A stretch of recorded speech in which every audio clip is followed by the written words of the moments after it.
And again, as you already know, that Georgia voters are smashing through every voting record with more than 3 million for in-person early voting turnout, which is unprecedented in Georgia history. As of Tuesday at 3:30 p.m. yesterday, voter turnout surpassed the 3.2 million mark and 3 million early voting, with 3,009,204 check-ins, shattering the previous early voting performance. If you look back in time on day 16 for early voting, in 2018 we had 1.3 million. 2020 we had 2.1 million. 2022, 1.7 million. So that kind of gives you an idea of where we are today, record turnout. This will be my team's second presidential election. We have overseen thousands of elections since 2018, with thousands of elected officials successfully and wonderfully accepting their own wins and tens of thousands of opponents gracefully conceding to those who have won. Kind of remind me of what I saw last night. My grandson was playing in the playoff game, second round. And that second round of baseball playoffs, all of a sudden that last inning, all of a sudden went the other way. My grandson's team came up short. As soon as they came up short and they lost, I know that they were disappointed of what they did because both teams were disappointed. They lined up and they did that passing, shaking each other's hand and said, "Congratulations, good game." I know my son and my daughter-in-law, they're proud to see that from their son. As a grandparent, I'm proud to see that.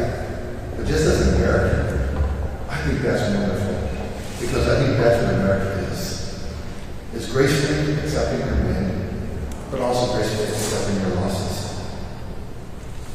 And I have no control over good behavior, but what I do and what I will make sure, and what I have made sure since 2018, that I will hold both parties accountable to you, the voters of Georgia.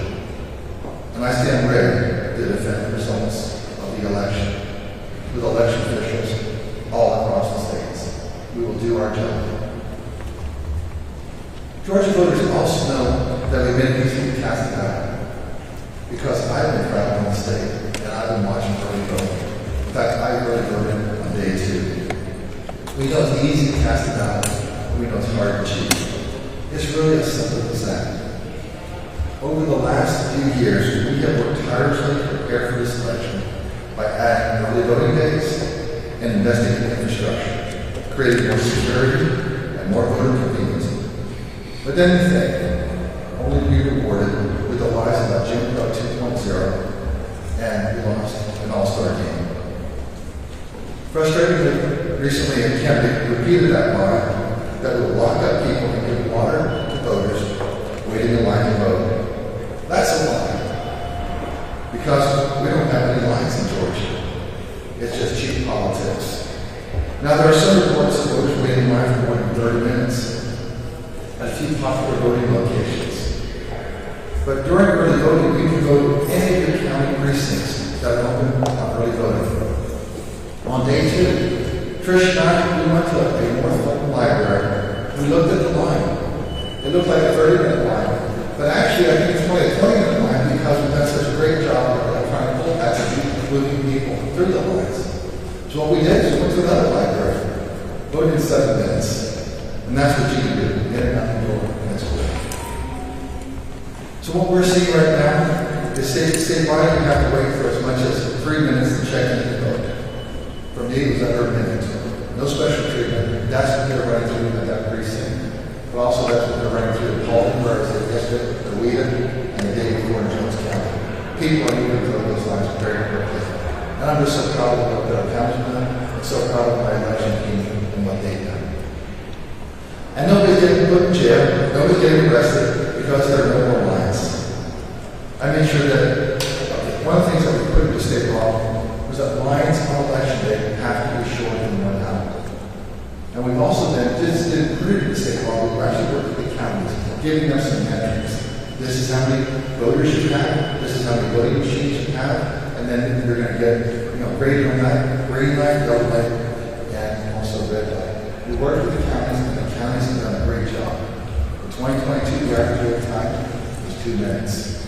2022, the fall of 2020, when we started monitoring this, it was 3 minutes. And we'll see what it is next week, but we know we're making sure the line stands on that. Yes, we can make a few precincts every 50 minutes at those little moments. But it's really important because we think the voter should always come first. And the voter experience is really important. Everything that we have done for elections have been to improve ballot security, transparency, accuracy, and trust, and improve the voter experience for short lines and quick results. Simply put, I have put voters first, and that really matters to me. Their vote matters, so do they. But also, when we do that, we build confidence. And by building confidence, we build trust. And trust is today's modern day gold standard. We're battle tested, we're ready, and we're delivering a convenient voter experience despite everything that some people might say. I want to bring up here, like he's going to share some metrics here for you. We're going to put on real TV, which is our data, not what you're going to see on the general TV. Go ahead, share that. Thank you, Mr. Secretary. So first and foremost, I want to echo what the Secretary said, that we are extremely grateful for the hard work of county election officials in all 159 of our counties. They are doing just a tremendous job of processing voters in very high turnout that we're seeing this election. I'll show some numbers here in just a second. I was in Paulding a couple of days ago, and they had several voters that were there in line, and time from the last voter to the time it took them to the back of the line to get to the front, and it was under 15 minutes, and that was during the one-child rush. So they're just doing a tremendous job. The reporters are doing a tremendous job. And as we get closer to election day, I expect to see more of the same. We're just very, very grateful for their hard work. And so now to get to some of the numbers that we have a, I would call it state-of-the-art data hub that's on our website. You can go there and it updates hourly throughout early voting, and you can see some turnout numbers. Just to show some other graphics, here's a chart that we have internally that shows that just under 3.1 million people have voted in advance in person in all 159 of our counties. And so each color on the chart represents a different county. We monitor that throughout early voting. We have a little line graph here that shows just we've seen the steady turnout throughout advance in-person voting. The first week was extremely busy. We saw a little bit of a decrease in the second week, although still high numbers. And I expect as we get into today, tomorrow, and Friday, that we're going to see those numbers go up again. Typically what we see in advance in-person voting is that the last day of voting ends up being very, very high as people try to get their vote cast before election day. And so right now we are trending right up towards 3.1 million people having voted advance in person. This right here is a screenshot of our data hub, which you can go online and take a look at. This particular screenshot shows absentee voting statistics. And we have a lot of great data here that people can really drill down into. They can drill down to the county level. They can look at how many ballots have been requested by voters in that county, how many have been accepted, how many have been canceled. We do have voters who cancel their ballot, for example, to show up to vote in person. We have that data here. And so through our data hub, you can drill down and look into this. When I took this screenshot, we were sitting at just under 200,000 absentee ballots accepted, and that was out of 341,520 that had been issued as of about an hour ago. And so again, we update these numbers hourly, and so we'll be doing that up until election day. On election day, we will not be updating the data hub hourly with election day turnout, and that's simply because we have about over 2,200 election day polling locations across the state, and we get turnout numbers for most of them, but not all of them. And so during advance voting, we do update this hourly. And then we also have this on our data hub. This is showing total turnout in all 159 counties in our state. At the time that I took this, we were sitting at 40,000 35.4% turnout. That's just under 3.3 million people having voted in our state. And you can also drill down, you can see which counties in the state are leading the turnout. And Towns County was sitting at about 64% turnout, which is very, very high going into, with still 2 days left, 2.5 days left of early voting. And you can see which counties are leading in turnout all the way down to from 1 to 159. And so I wanted to share this with you. Again, I encourage you to go to our data hub. Just a few other things that I want to say real fast is we are very thankful, I mentioned, for our county election officials. We're also very grateful for our Georgia Emergency Management and Homeland Security Agency. They've been tremendously helpful to us throughout the process of early voting and preparing for Election Day, especially in the aftermath of Hurricane Helene. They have helped us with even deploying Starlinks and making sure that we have those if the county loses communications. We had one county that lost communications at their main office, so we deployed a Starlink out to them, and they were able to continue processing their absentee ballot applications and voter registration applications. So we're very grateful there. Also very grateful for Georgia Power, as they have been helpful in the locations where we needed power restored, they made sure the power got restored. And also, as we gear up for Election Day, they have been helpful in making sure that there's not construction going on near polling locations. There's not work they're doing going on near polling locations. And so we're grateful for that. And so with that, I do want to turn it right now over to our Chief Operations Officer, Gabriel Searle. Blake, can you give your name and title for those who don't know who you are? Absolutely. Blake Evans, Elections Director. Always being helpful. Blake covered most of this. Obviously, record turnout is fantastic, and we are very thankful to the counties and their workers. But we have to acknowledge we're working in an environment that is very different than it was 8, 10, 6 years ago.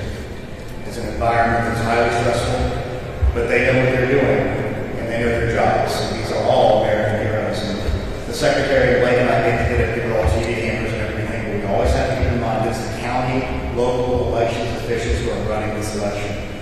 And all the data, we made a decision to invest in that years ago to help to kill misinformation and disinformation. The idea of ballot jumps, the idea that we don't know how many votes are coming in. Because on Friday, you can look on the data though, and we close down, and there'll be some reconciliations where we make sure that all the cards in and all the check-ins lined up. We will know the amount of people who voted early. And also, by Monday afternoon, even Tuesday day, we will know how many absentee ballots have been received. One big thing on absentee ballots, we still have like 140,000 that are out that could come in. As we've been saying now for a month, if you haven't gotten your absentee ballot yet, make a plan to go vote in person, either early in your county or on election day.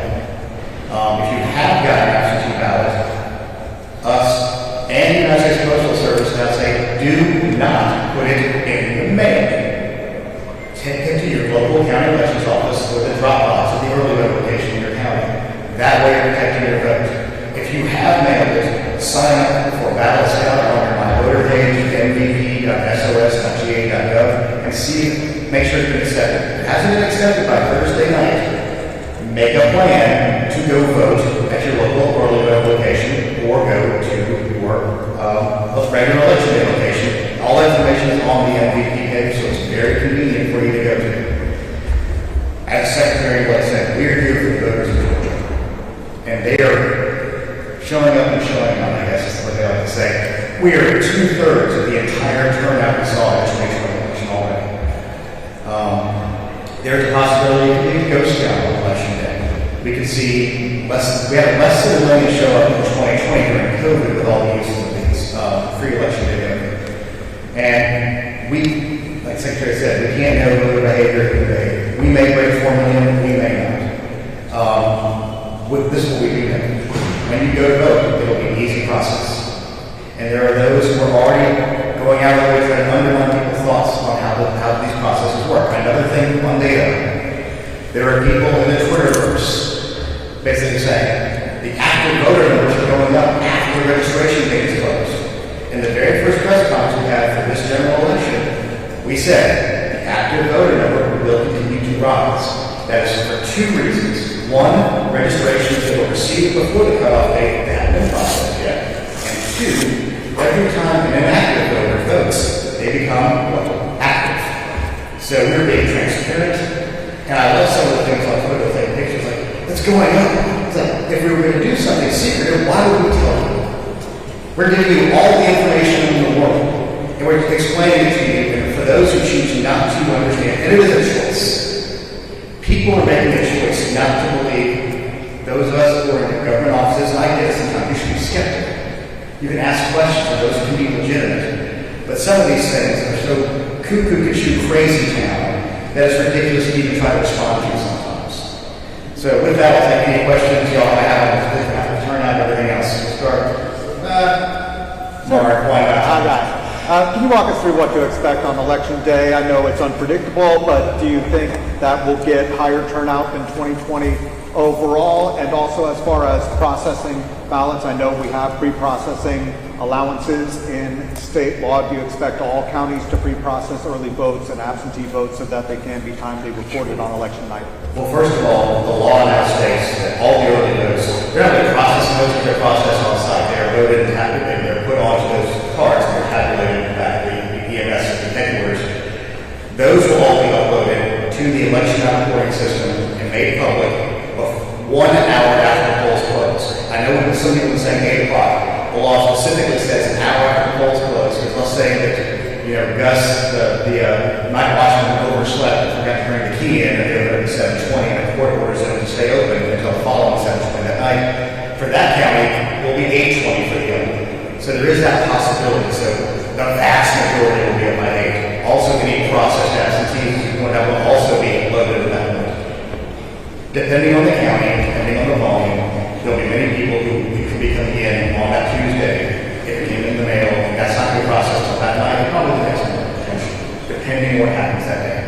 The other thing we will know is by midnight, we will know the volume, the hour edges of who's voting. And to go back to sometime in 2020, UACAPA was this bucket of votes that everybody called I changed the outcome. We've gotten 20, spitball the numbers more specifics, you can call Blake in our office for specifics. It's around 23,000 or so UACAPA requests, and I think about almost 10,000 have been returned. Is that about correct? 10,000 have been returned. What happens is not all of them make it back. And I'm very specific for standing here and saying, how many are in mail? I can't know that.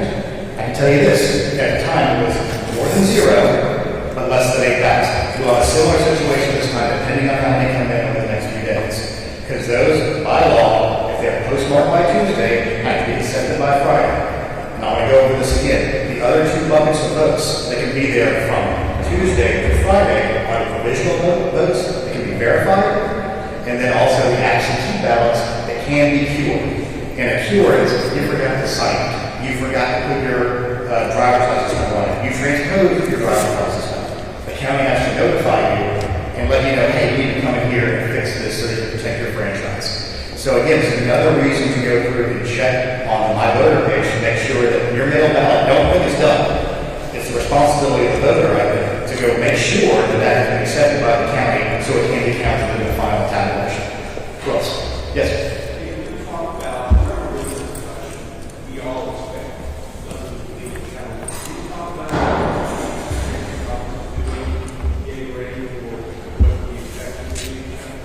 Prayer. No, we've already talked to the governor's office about lining up special assistant attorney generals because, frankly, we don't know who's going to win.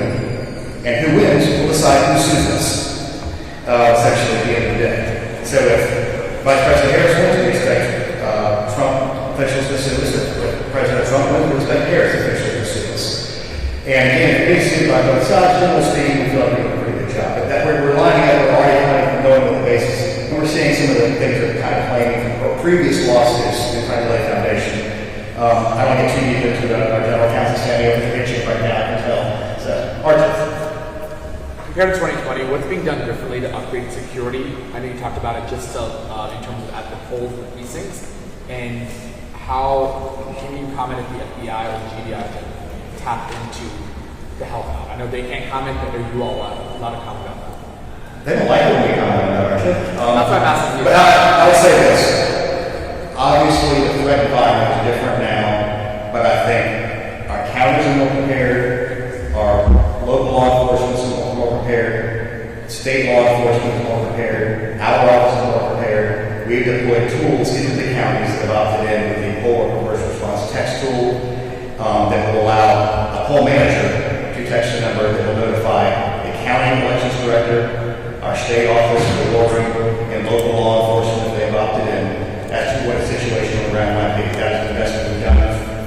Fortunately, so far, no one's had to do that.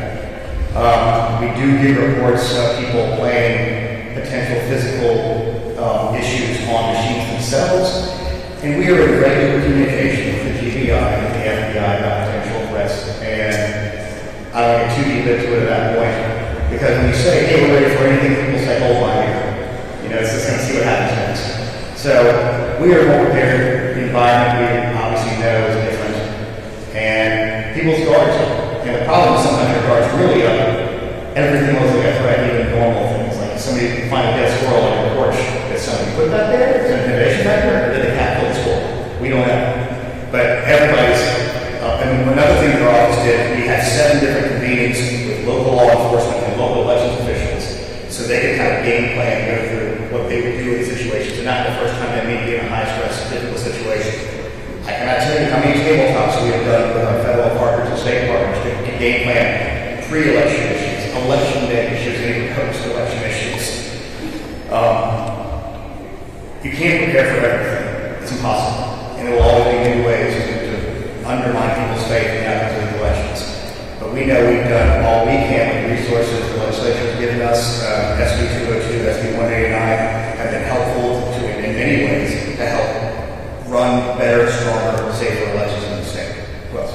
Yes, sir. Sir, do you know if the nearly 823,000 votes by black voters is a record? I want to assume it is, but I don't want to assume. I want to find out if it is or not. My assumption is yes, because it's an overall percentage, but we can go back and look at that specifically, but I'm going to make the assumption that likely it is. Yes, ma'am.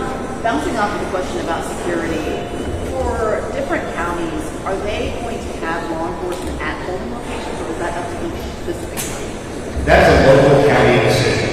And in some locations, we have done historically, if a cop car sitting in a polling location, some people might feel intimidated.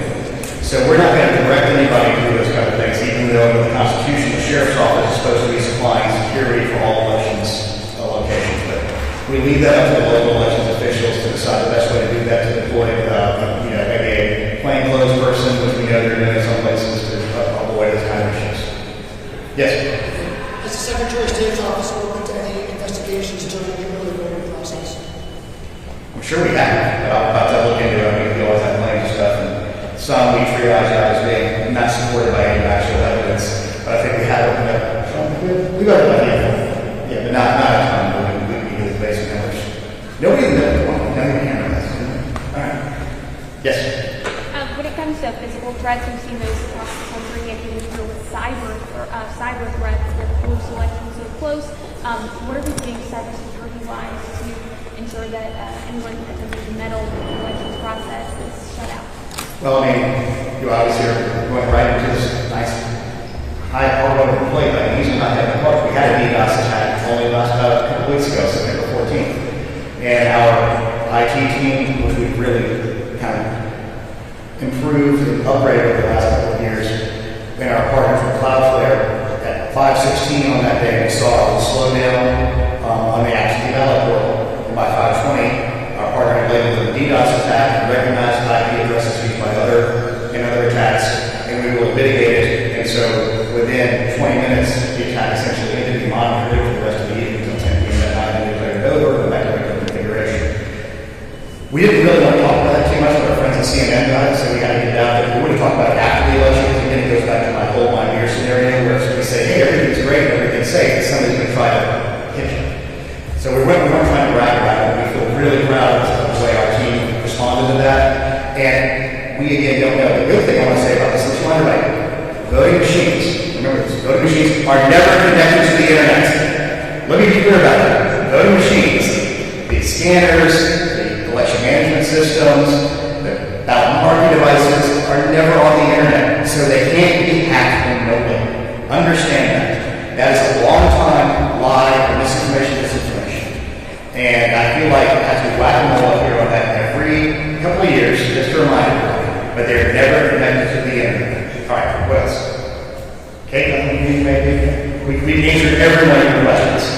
Oh, here we go, sorry. If everything goes as planned, ideal night for election, how soon do you expect the first the election?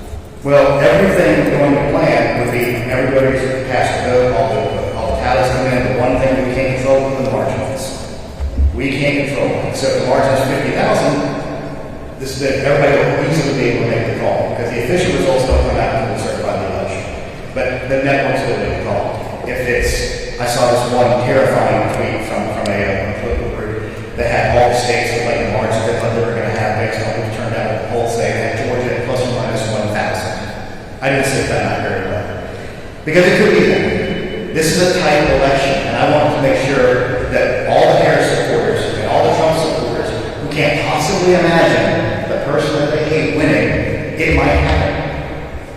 It might happen. This is a tight election. Anybody tell me it's going to be well, one of the other has some secret magic ball that just don't know about.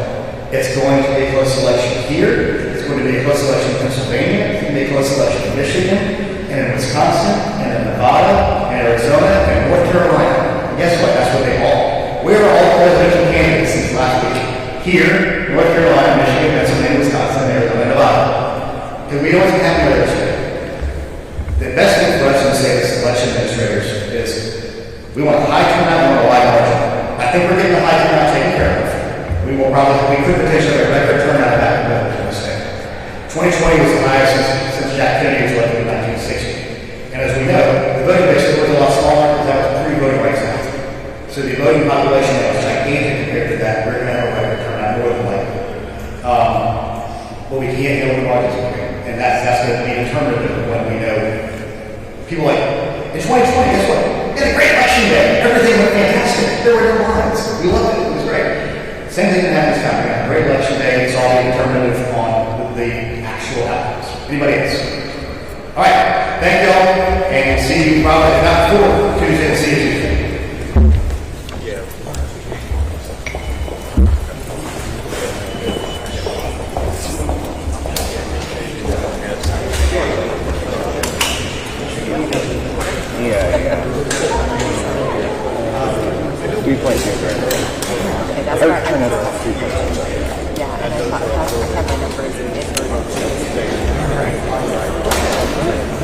Thank you. I was like, I don't think I have. Yeah. Thank you. They have information.